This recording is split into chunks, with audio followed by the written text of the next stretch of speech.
आज यहां से एक नई सीरीज की शुरुआत हो रही है। हम क्या करने वाले हैं कि अलग अलग फील्ड्स में अलग अलग लोगों ने जो भी कुछ एक्स्ट्रा ऑर्डिनरी अचीव किया है, उनकी कुछ कोटेशंस हैं। उन कोटेशंस के थ्रू हम उनकी थॉट प्रोसेस को समझने की कोशिश करेंगे कि वो किस तरीके से सोचते थे, ऐसा क्या था उनकी सोच में जिसकी वजह से वो कुछ एक्स्ट्रा ऑर्डिनरी अचीव कर पाए। तो आज शुरुआत होने वाली है एल्बर्ट आइंस्टाइन से। लेकिन अगर आप लोग जो मुझे अभी वीडियो में देख रहे हैं, आप चाहते हैं कि कोई पर्टिकुलर पर्सन है जिनकी कोटेशंस की हम डेप्थ में जाएं और उनकी थॉट प्रोसेस को समझने की कोशिश करें, तो आप नीचे कमेंट सेक्शन में बता सकते हैं और मेरे आने वाले सेशंस में मैं एक एक करके उनको कवर करता चला जाऊंगा।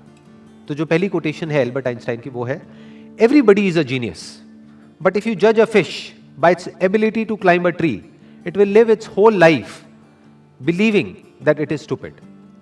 बड़ी पावरफुल स्टेटमेंट है ये, इसको ध्यान से समझने की कोशिश करते हैं कि अगर कोई और उस फिश को जज करे तो कोई प्रॉब्लम नहीं है, तो इसका मतलब वो बेवकूफ है। यानी कि अगर दुनिया आपको जज करे तो कोई प्रॉब्लम नहीं है, इसका मतलब दुनिया बेवकूफ है। बट अगर वो मछली खुद अपने आप को जज करने लग जाए इस बेस पे कि देखो मैं पेड़ पर नहीं चढ़ सकती तो मैं बेवकूफ हूं, तो वो बेवकूफ है। हर एक की कोई ना कोई एबिलिटी होती है। जैसे सचिन तेंदुलकर है, उनकी अपनी एक एबिलिटी है। एल्बर्ट आइंस्टाइन है, उनकी अपनी एक एबिलिटी है। अगर एल्बर्ट आइंस्टाइन को बैट दे दिया जाए तो वो कैसे लगेंगे? लोग हंसेंगे। या अकाउंट्स में डाल दिया जाता तो क्या होता? जबरदस्ती उनको चार्टर्ड अकाउंटेंट बना दिया जाता तो क्या होता? क्या वो कभी भी ऐसा कुछ अचीव कर पाते जो उन्होंने अचीव किया? No doubt he was a genius. But वो जीनियस क्यों थे? क्योंकि उन्होंने वही किया जो उनकी नेचुरल इंक्लिनेशन थी। जैसे कि एक मछली है, अगर उसको बोला जाए कि पानी में तैरो, तो वो पानी में बहुत तरीके से तैर सकती है। ऐसा कुछ कर सकती है कि जो देखने वाले हैं दे विल बी मेस्मराइज्ड। वो कहेंगे कि यार ये कैसे हो सकता है? जिसको पानी के अंदर तैरना नहीं आता है और वो उसको देखेगा मछली को, तो वो क्या कहेगा? ये मछली जीनियस है। तो इस तरह से पहले हमको समझना पड़ेगा कि हमारा पर्सनैलिटी टाइप क्या है, और जब हम अच्छे तरीके से समझ जाएंगे और फिर एक्ट करेंगे, then sky is the limit. फिर सबके अंदर एक जीनियस है, फिर सब जीनियस है। Next quote is education is not the learning of facts but the training of the mind to think. क्यों कहा जा रहा है ये? देखो क्या कमाल की बात इन्होंने कही है। बल्कि जिस वक्त इन्होंने कही थी उस वक्त कंप्यूटर्स इतने ज्यादा डेवलप नहीं हुए थे, इंटरनेट इतना ज्यादा पेनिट्रेट नहीं हुआ था, फिर भी वो देख पा रहे थे कि फ्यूचर में क्या होने वाला है। उसके बेस पर ये स्टेटमेंट उन्होंने दी है। क्यों एजुकेशन में लर्निंग ऑफ फैक्ट्स इंपॉर्टेंट नहीं है? क्योंकि आज की डेट में अगर बात करी जाए तो जो फैक्ट्स हैं या जो नॉलेज है वो तो एक क्लिक ऑफ बटन पे अवेलेबल है। मतलब अगर एजुकेशन का मतलब यही है कि स्कूल जाओ, कॉलेज जाओ और जो बुक्स में लिखा है उसको रट लो और अपने यहां पर फीड कर लो, तो इसकी जरूरत क्या है? वो तो ऑलरेडी मोबाइल में है। जो बुक्स में लिखा है अगर उसको आपने रट भी लिया और यहां पर फीड भी कर लिया, तो अगर उसको रिट्रीव करना है तो कैसे करोगे? अपने आप से एक क्वेश्चन पूछना पड़ेगा, तभी तो वो याद आएगा और आप बोल दोगे। बट यही काम अब अगर क्वेश्चन पूछ करके ही आंसर आना है, तो वो क्वेश्चन तो आप यहां पर भी पूछ सकते हो मोबाइल में। आप इससे पूछोगे, हाँ भैया बताओ ये क्या है, वो क्या है, इस क्वेश्चन का आंसर क्या है, तो ये मोबाइल ही दे देगा ना आपको आंसर। और जितनी मेमोरी इसके अंदर फीडेड है, जितनी नॉलेज एक मोबाइल के अंदर फीडेड है, जितनी नॉलेज गूगल में फीडेड है, क्या उतनी नॉलेज हम अपनी ब्रेन में फीड कर सकते हैं?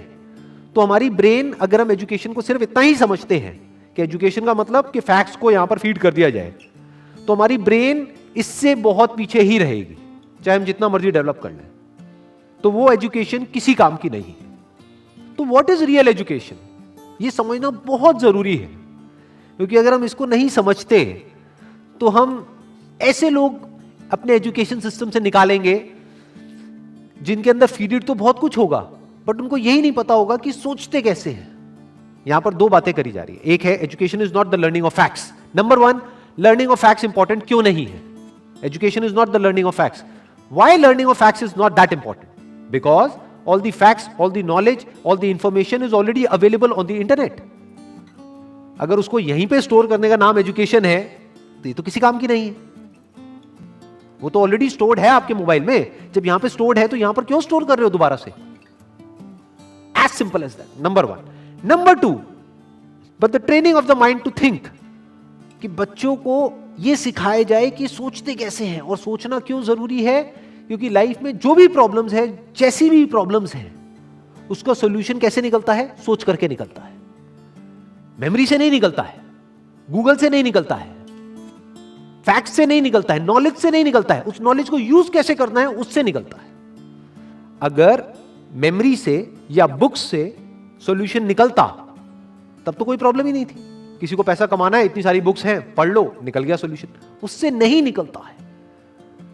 इंफॉर्मेशन से सॉल्यूशन नहीं निकलता है, उस इंफॉर्मेशन को यूज किस तरीके से करना है उससे सॉल्यूशन निकलता है। जिस सवाल का जवाब गूगल नहीं दे सकता है, उस सवाल का जवाब अगर आप दे सको, सोच करके उस प्रॉब्लम का भी सॉल्यूशन निकाल सको जो गूगल नहीं निकाल सकता है, तो कहेंगे कि आप इंटेलिजेंट हो। यह इंटेलिजेंस डेवलप करने का काम होना चाहिए एजुकेशन सिस्टम का। This is real education. Next quote is, the true sign of intelligence is not knowledge but imagination. Knowledge के बेस पे जो पास्ट में हो चुका है उसको हम रिपीट तो कर सकते हैं, लेकिन कुछ भी नया क्रिएट नहीं कर सकते जब तक कि इमेजिनेशन ना हो। यानी पहले हम कुछ इमेजिन करें, फिर नॉलेज को यूज करें तो ठीक है, बट अगर सिर्फ नॉलेज के बेस पर हम सोचे कि कुछ भी नया डिस्कवर हो सकता है, इम्पॉसिबल। नॉलेज के बेस पर हम गोल गोल गोल गोल एक पैटर्न में घूम सकते हैं कि जो हो चुका है उसको रिपीट कर सकते हैं। फॉर एग्जाम्पल, यहां पर एक बल्ब है, तो इस बल्ब को बनाने की एक नॉलेज है हमारे पास में, तो उस नॉलेज से क्या हो सकता है, और बल्ब्स बन सकते हैं। एक फैक्ट्री बन सकती है, उस फैक्ट्री में और बल्ब्स को प्रोड्यूस किया जा सकता है। और एक ऐसा भी टाइम था जब कोई बल्ब नहीं था, देयर वाज नो बल्ब। तो बल्ब कहां से आया? क्या नॉलेज से आया? जो भी ह्यूमैनिटी की नॉलेज थी हजारों साल की, क्या वहां से आया वो बल्ब? बल्ब कहां से आया? इमेजिनेशन से आया। किसी ना किसी ने सोचा, यानी वो बल्ब कहीं नहीं था, किसी बुक में नहीं था, इस दुनिया में नहीं था, कहीं नहीं था, किसी के माइंड में था। उसने सोचा कि अच्छा ऐसा भी कुछ हो सकता है, और उसके ऊपर काम करना शुरू कर दिया। तो क्या हुआ? वो इमेजिनेशन रियलिटी बन गई। इनफैक्ट अगर हम अपने आसपास में देखें, इस दुनिया में कुछ भी, एक सुई से लेकर के एक एरोप्लेन तक, सब कुछ आज रियलिटी है। आज वो नॉलेज के फ्रेमवर्क में है। आज हमारे पास में नॉलेज है कि सुई कैसे बनानी है, एरोप्लेन कैसे बनाना है। We have knowledge of producing it, we have knowledge of running it, we have knowledge of creating it. But एक टाइम पे वो सब क्या था? वो इमेजिनेशन था, सब इमेजिनेशन था। जब इमेजिनेशन रियलिटी में कन्वर्ट हो जाती है तो वो नॉलेज हो जाती है, फिर उसको रिपीट किया जा सकता है। तो दैट इज कन्वीनियंट, बट वहां पर कुछ भी नया डिस्कवर नहीं हो सकता है। कुछ भी नया डिस्कवर करना है तो यू नीड इमेजिनेशन। जैसे एक तरफ से व्हील डिस्कवर हो गया, एक तरफ से लगेज डिस्कवर हो गया, अब यहां पर इमेजिनेशन की जरूरत है। क्या लगेज उठाने में दिक्कत आ रही है? व्हील है, व्हील लेकिन बड़ा है, तो अगर इस व्हील को छोटा कर दिया जाए और उस लगेज के नीचे फिट कर दिया जाए तो क्या होगा? ये इमेजिनेशन है। This is the difference between imagination and reality. यानी कि अगर इसको हम अपनी लाइफ से रिलेट करें तो जो भी हमारी जो करंट सिचुएशन है या जो भी कुछ आज तक हमारे साथ में हुआ है, वो सब क्या है? नॉलेज है, फैक्ट्स है। हो सकता है वो फैक्ट्स या जो हमारी रियलिटी है वो ये कह रही है कि हम लाइफ में कुछ कर ही नहीं सकते, बट इमेजिनेशन यहां पर क्या कर सकती है? इमेजिनेशन यहां पर अगर हमारे अंदर है तो हम इमेजिन कर सकते हैं कि फ्यूचर में इस रियलिटी को बदला जा सकता है।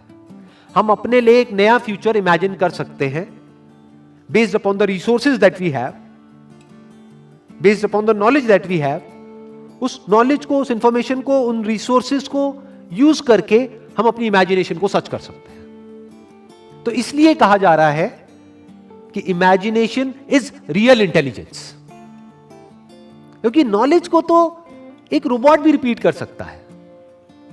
तो रोबोट को हम आर्टिफिशियल इंटेलिजेंस तो कह सकते हैं, रियल इंटेलिजेंस नहीं कह सकते। यानी कि कोई प्रोडक्ट है वो बनाना है, तो वो तो मशीन्स भी क्रिएट कर सकती है और करती ही है। एक रोबोट भी बना सकता है, लेकिन कुछ ऐसा है जो रोबोट नहीं कर सकता, जो हम ही कर सकते हैं। That is real intelligence, that is human intelligence. तो ये कुछ कोटेशंस थी एल्बर्ट आइंस्टाइन की, जिसको आज हमने डीपली समझने की कोशिश करी है। अगर इसके अलावा आप चाहते हैं कि कोई और पर्सन भी है जिन्होंने कुछ एक्स्ट्राऑर्डिनरी अचीव किया है किसी भी फील्ड में, और उनकी भी कोटेशंस की हम डेप्थ में जाएं, तो आप नीचे कमेंट सेक्शन में बता सकते हैं। तो मेरे आने वाले सेशंस में मैं एक एक करके उनको कवर करता चला जाऊंगा। Wish you all the very best. Thank you so much.